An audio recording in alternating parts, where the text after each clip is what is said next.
This is CX of M Radio, the voice of customer experience professionals.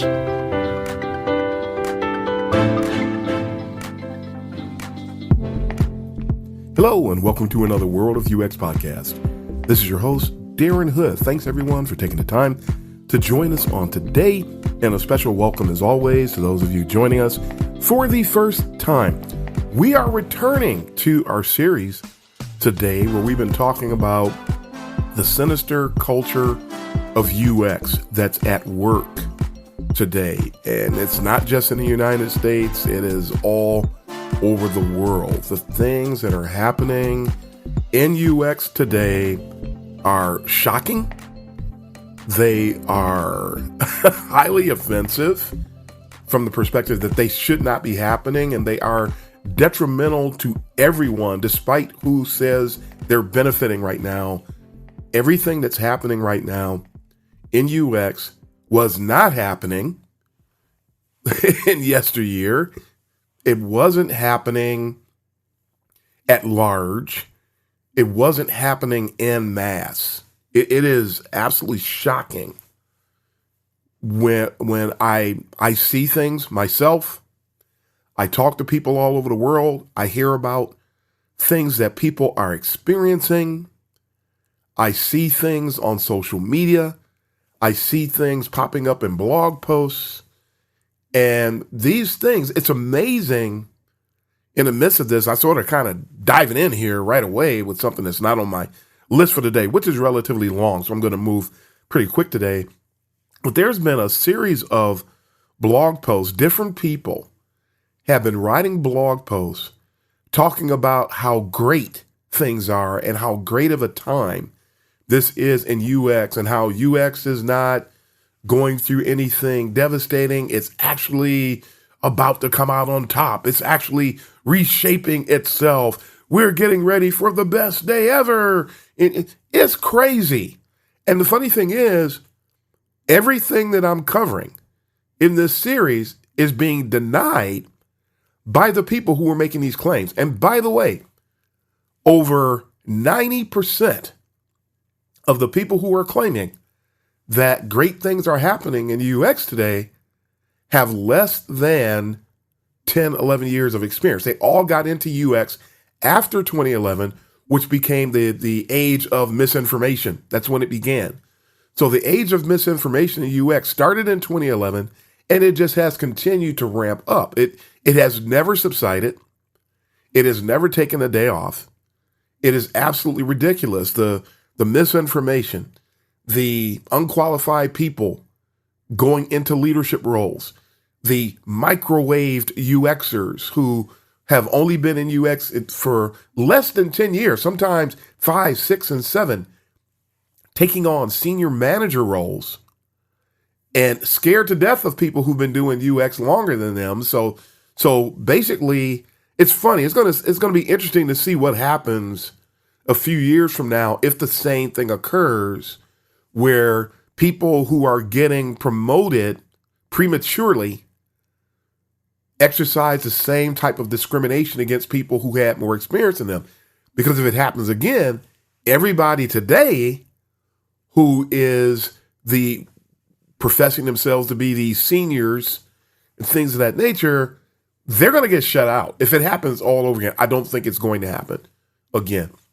But it would be interesting to see. It's just sort of a funny thought, because people a lot of times cannot perceive that something is wrong. They cannot perceive an injustice until they experience it themselves. If you have higher EQ, you can pick up on things without being exposed to it. You can truly empathize. And again, borrowing from my favorite EQ writer, Adele Lynn, it's about the empathy is about seeing things from someone else's perspectives or understanding things from their perspective. That's when you can truly understand what's going on with someone else, and you can truly empathize. You can't put on somebody else's shoes. That has become cliche in and of itself. So that definition of empathy needs to go by the wayside. So it's just interesting that these people, oh, it's great, things are wonderful. And I always go and look at their profile. When I see it, okay, 3 years, okay, 5 years, nothing against anybody. We were all at a 3-year, 5-year state. So if anyone thinks I'm taking a pot shot at them, that's because you want to believe that I am so that you can disavow me.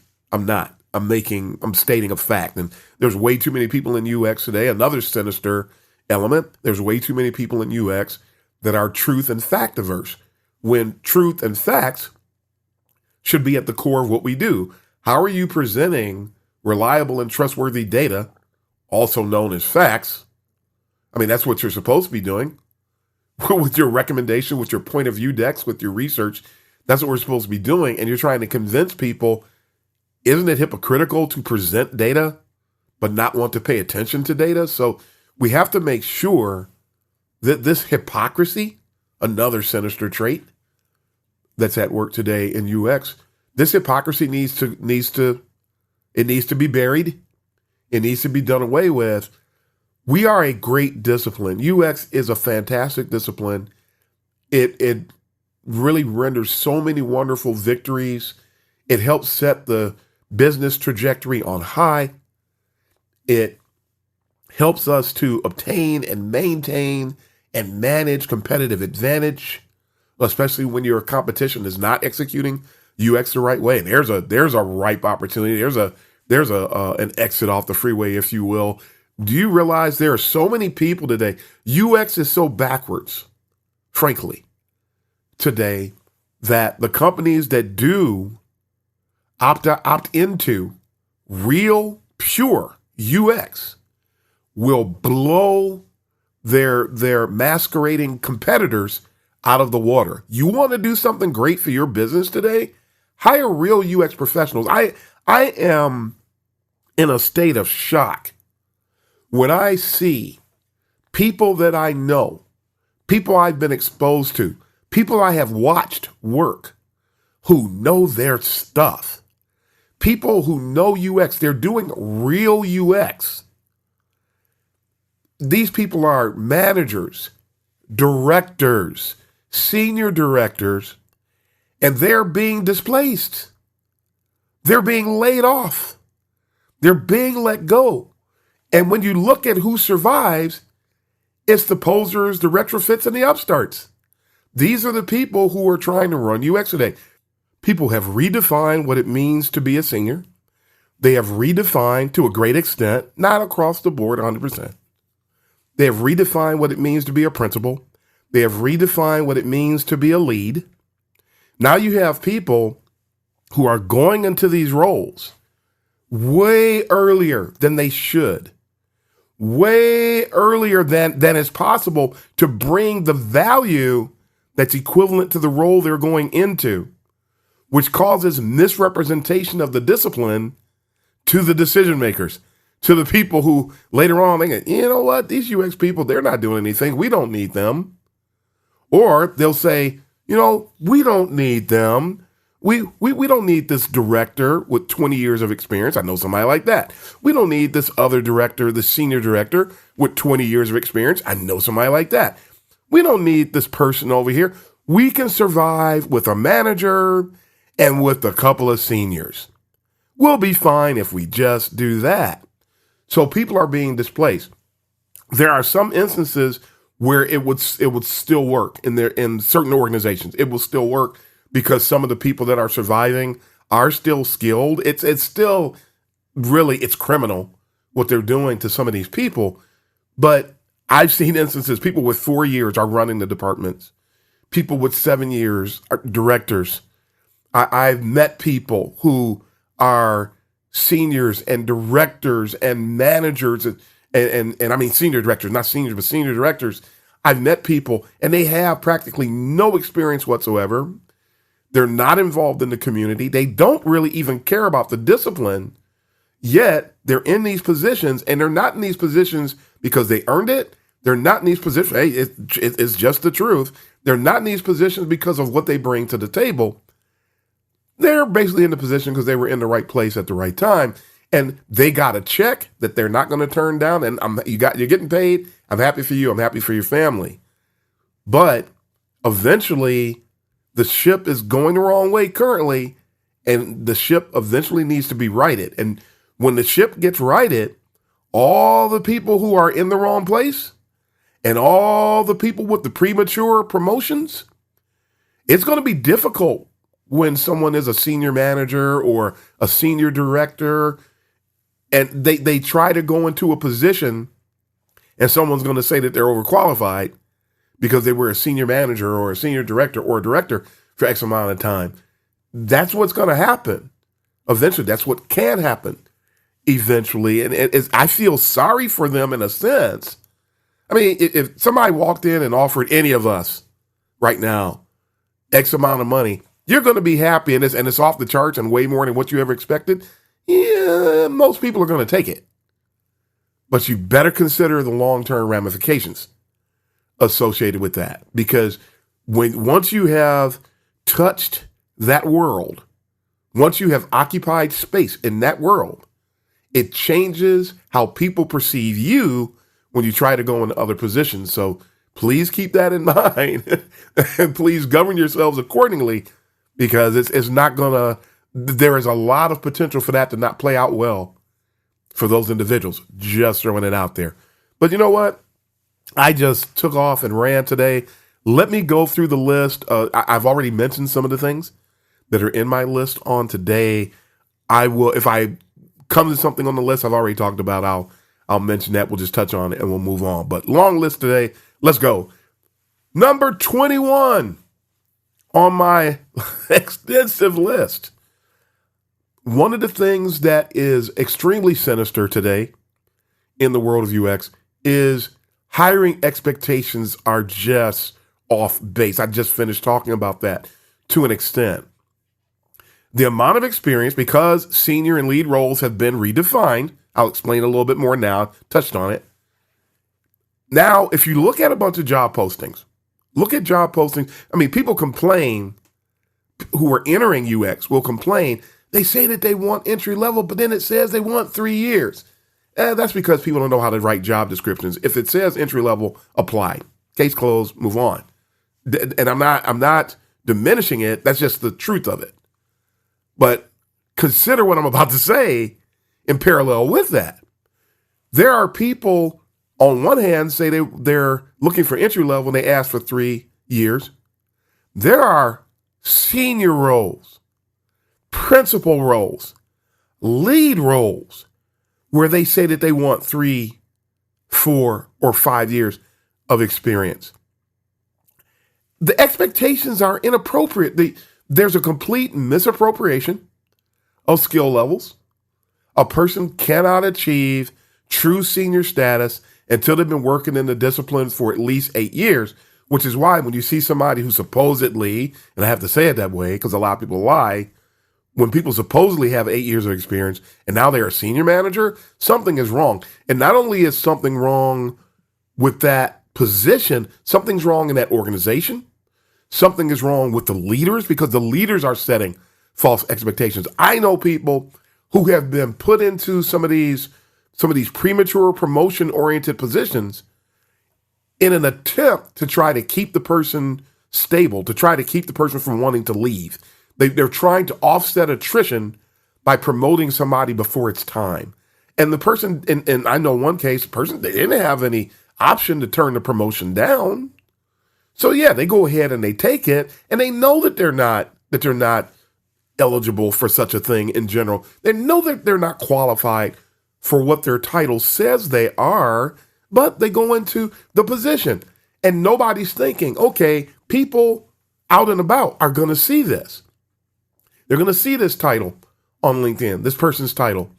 They're going to start looking at the organization. And this is happening at epidemic levels today, where hiring expectations are completely off base. And here's a flip side of that. So there people are getting promoted before it's time. None of those people pretty much are going to complain. They're going to take it.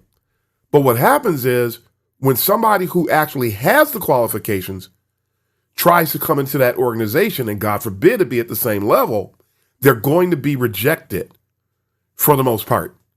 They're going to be rejected because, hey, we already have a senior. We have a person who has 2 years of experience and they're a senior. We don't need this person, which is why you see so many people who truly have a lot of experience who end up consulting and end up doing things that they can't go a standard career path. They can't travel, I should say, a standard career path because of the way that things are dysfunctional. And this has actually been going on for a while. It has just really accelerated and it's become far more dysfunctional than it used to even be in the past.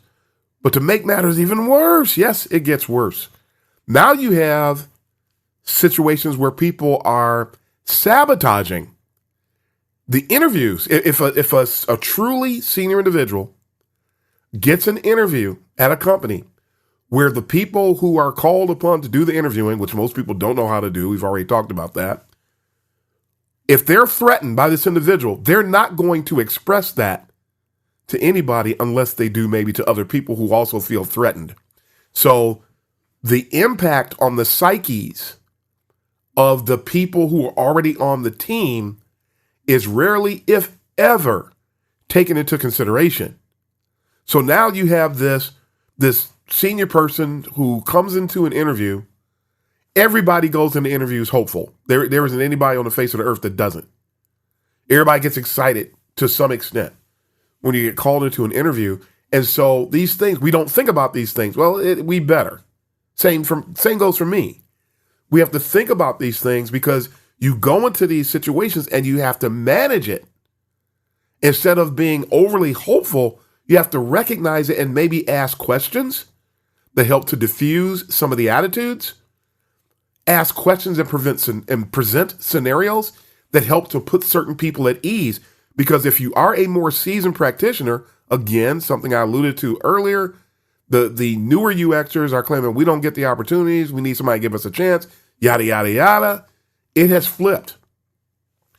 Newer UXers practically get an opportunity faster and easier than the more senior people do. We are being cast off. We're being kicked out of the discipline by people who don't want to deal with what we know. Instead of realizing, wow, if we have a senior in our team, we'll have a mentor on our team.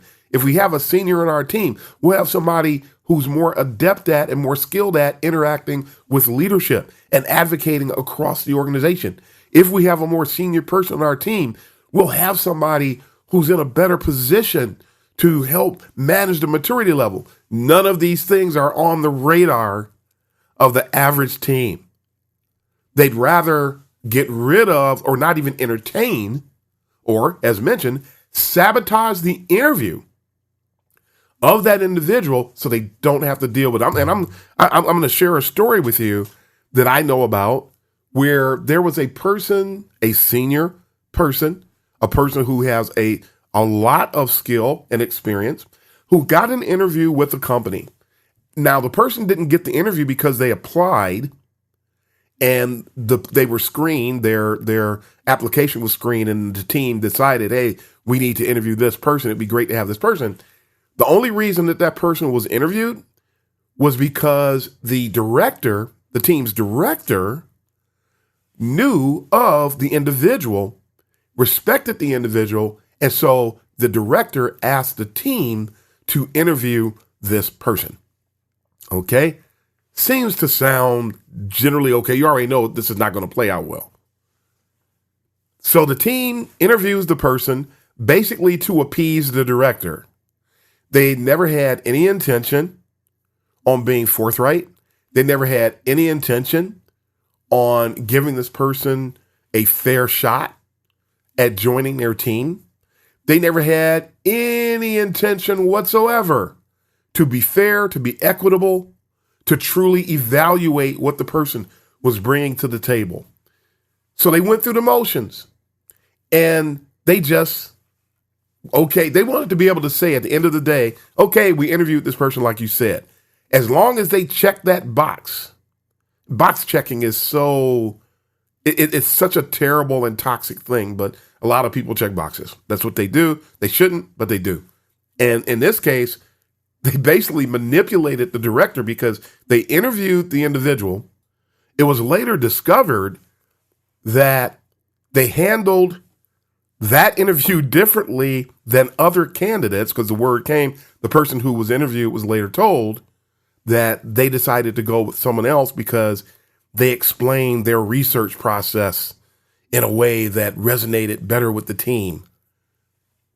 Well, the person who was interviewed was never asked to do such a thing. So eventually, basically what happened was it was discovered that the team interviewed that individual that the director wanted them to interview differently than they did other people.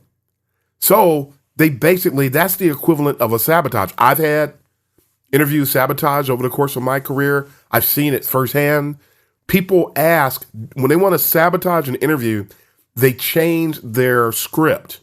They ask different questions. So now the data that you're getting from persons A, B, C, and D is different than the data you get from person E, who's the person that they wanted to basically cast off. So it's like sometimes when people do research, but they want to come up with a particular answer, so they fudge things so that whether it's favorable or unfavorable, some people will change the script. They won't be consistent with the way that they're conducting the research, so that what's going to happen is the data is going to be skewed. So people are doing this. An interview is a research session for both the interviewers and the interviewee. It is a research session. And so when people don't conduct these research sessions with integrity in an ethical manner, there's no way that the data that you're going to get out of that interview is going to be trustworthy, reliable, and actionable. So hence, the candidates in such cases are going to be cast aside. They're not going to get the job. So hiring expectations are off. The way people are interviewing is off. It's downright criminal. It's too bad some of these people can't be sued for what they're doing, because it's really criminal what's happening to a lot of people. I hear stories again all the time. Really, really sad. So that's number 21. Number 22, and I think we're going to actually only cover a few today. We'll extend this to next week. This part of all of these go together, but we're going to split it up because it's going to be too long if we don't. Number 22, there are people that are attempting to ascend in UX, trying to make progress in their career, all while trashing fundamentals. It is amazing. I had an interaction with somebody on social media, and I was talking about fundamentals, the fundamentals of UX. I didn't use the term fundamentals. I said something else. But while this was being discussed, there was an individual, as always is the case, there's always a detractor, the trolls. Again, they're not really trying to engage in dialogue. They're trying to refute. They're trying to make somebody look bad. They say anything. It doesn't even have to be true. They just say anything, and then they disappear. They never come back and own their inaccurate statements. They never come back when you prove them wrong. They never come back and say, you know what, my bad. They never come back and own it. They're never adults. Trolls are children on social media. Basically, they're the ones who want to take their ball and go home because things don't go their way. That's essentially the makeup of a troll. And so we're talking about things related to fundamentals. And then a person said, and I know, I just remembered, it was a post. So some of you who are connected to me on LinkedIn, you will have seen this more than likely, or you may have seen it. But in the post, I mentioned how that there are people, I said, please stop oversimplifying UX. It is far more complex than the neophytes would have you to believe. That is exactly what I said. I used the term neophyte.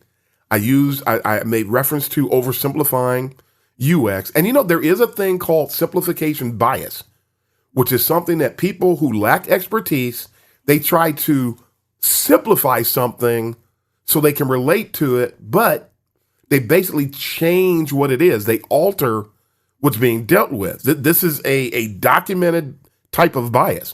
And this is what these people are doing. So I mentioned this. And a person comes along and they say, and yes, I was referring to fundamentals when I said that, you cannot act like these things don't exist. Usability, heuristics, information architecture, real research methodologies, interaction design principles, the Bruce Tognazini and the Schneiderman principles. These things are fantastic. They're worth their weight in gold. There's nothing about them since the time they've been published, none of these things, usability, heuristics, IA, none of these things. There's nothing about any of these things that people should be trying to leap over in the process of trying to achieve higher heights in the discipline. But a person comes along and they said, you know what? It doesn't have to be as complex as some people make it out to be. People make it complex. The gatekeepers the person actually said this. The gatekeepers try to make it complex to keep people out. There is nobody on the face of this earth trying to make UX complex so that other people can't enter.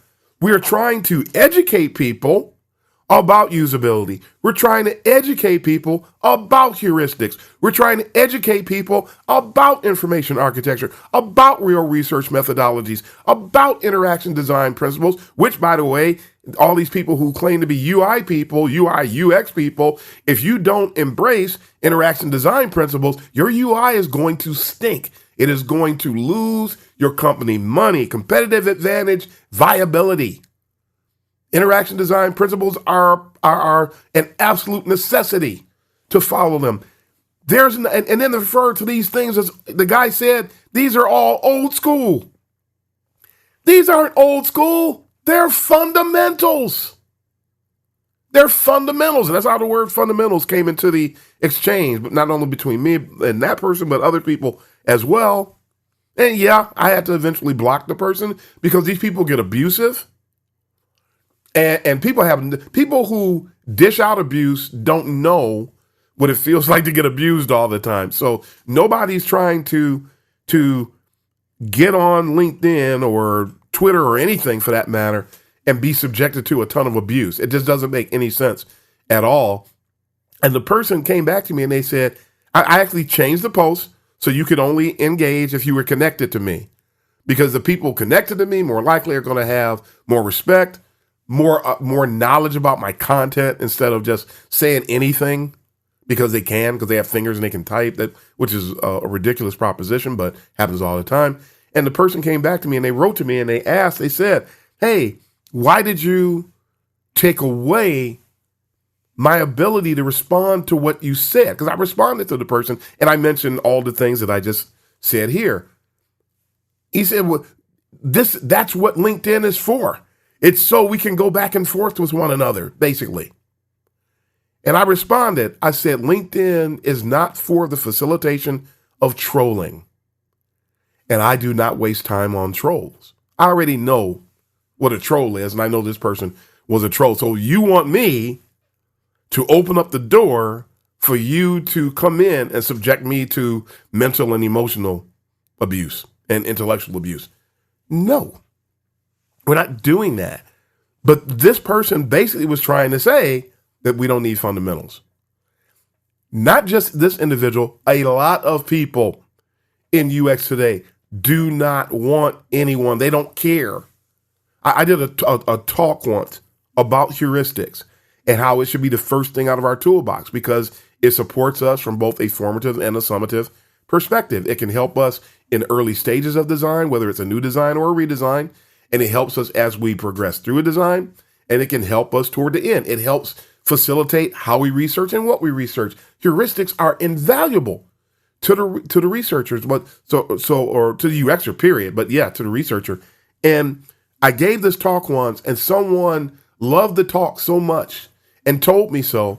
And I know the person, and they went back and told their team about the talk. And I may have shared this on the show before.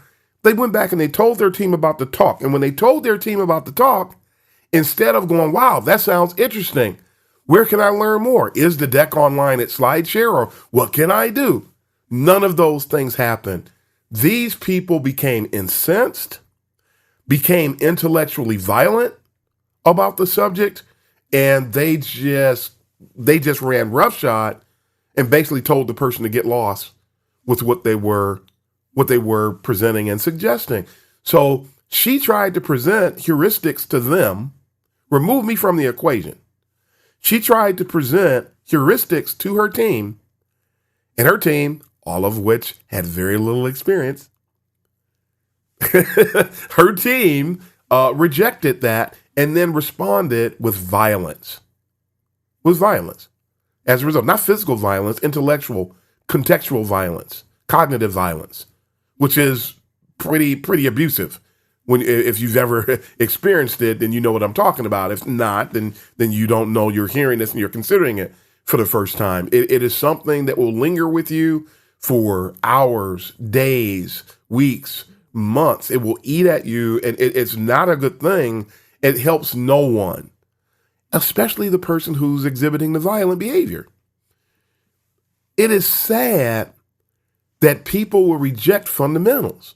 I was talking to a class that I'm teaching at a university at Michigan State. I can mention that because that's part of the network that I'm broadcasting under, so I'll mention it. I mentioned it to my class, and they said, but aren't these things fundamentals? Shouldn't a person know these things to progress in the discipline? Shouldn't a person know these things in order to build their skill, their acumen, their confidence? And the answer to all those questions is a resounding, large as the earth, yes. Fundamentals are critical, and a lot of people lack confidence. And you know, it's funny that these same people who fight against the fundamentals, got to backtrack for a moment, these same people who sabotage interviews, the same people who go into these lead, senior, and principal roles before they're actually qualified, the same people who don't want anything to do with usability heuristics and IA, these are the same people crying about imposter syndrome. Yeah, most of them, the vast majority of them, and yeah, if you're not familiar with my work, there is no such thing as imposter syndrome. It was made up by somebody trying to cope with the fact that they didn't take a stand to someone who was rejecting them when they were qualified. And when it's not an actual diagnosis. It's not an official thing. It's made up. You can have other types of things. You can have a lack of confidence. You can have self-doubt. You can do that. And yeah, everybody experiences self-doubt at some point in time. That's a real thing. That's going to happen. But imposter syndrome, by the way, you cannot even claim based on the tenets of what they call imposter syndrome. In order to qualify for imposter syndrome, as they state it, the people who created it, you have to be qualified in your field first. So you don't get to graduate from some rinky-dink program on Monday and then claim imposter syndrome on Wednesday. You're not even qualified to even make such a claim.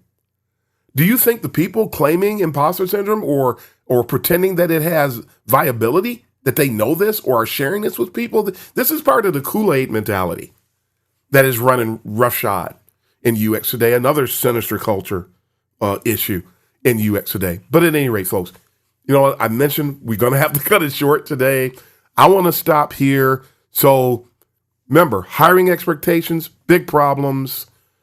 The amount of experience expected for lead, senior, and principal roles has diminished dramatically, resulting in the casting off of real leads, seniors, and principals. That's doing great damage to the discipline. Skill levels are being misappropriated. Interviews are being sabotaged by people who feel threatened. You know, and these are the people, they get the roles. Oh, I'm so glad I got this. And then I have imposter syndrome. No, you're an imposter. You don't have imposter syndrome. You are an imposter. And so just get to work. No big deal. Get to work and overcome it. That's the way that things are supposed to work.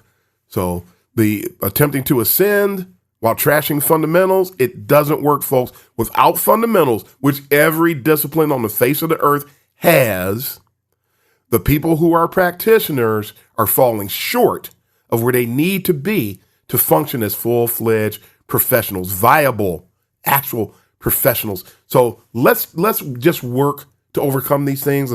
What's your solution? It should be obvious what the solution is. I shouldn't have to tell you. We're adults, so I shouldn't have to tell you what the solution is. So those people who do that and make those claims behind these things I say, those are trolls as well. You know how to tie your shoes, you know how to breathe, you know how to put gas in your car. It's pretty straightforward.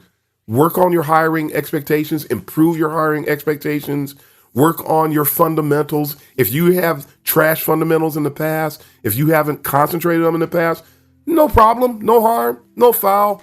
go and start to learn them. Go and grab old books. They're worth their weight in gold. Go and pick up the old Jesse James Garrett book. Go and pick up the old Don Norman books. Go and pick up the old Alan Cooper books, the old Nathan Shetroff book, the old Susan Weinschenk books, the old Kelly Goto book. Go and buy these old books and look at the principles, because you're going to find it's not old school as the detractors try to make you think it is. They're fundamentals, and they make your foundation strong. Okay, folks, that's all the time that we have for today. I thought we were going to try to get a lot done. We just cut it off here. This is good enough. And so until next time, this is Darren Hood, the host of The World of UX, wishing everyone all the best. Happy UXing, everybody. Thanks for joining us for this session of CX of M Radio. Be sure to rate, review, and subscribe to the show, and visit cxofm.org for more resources.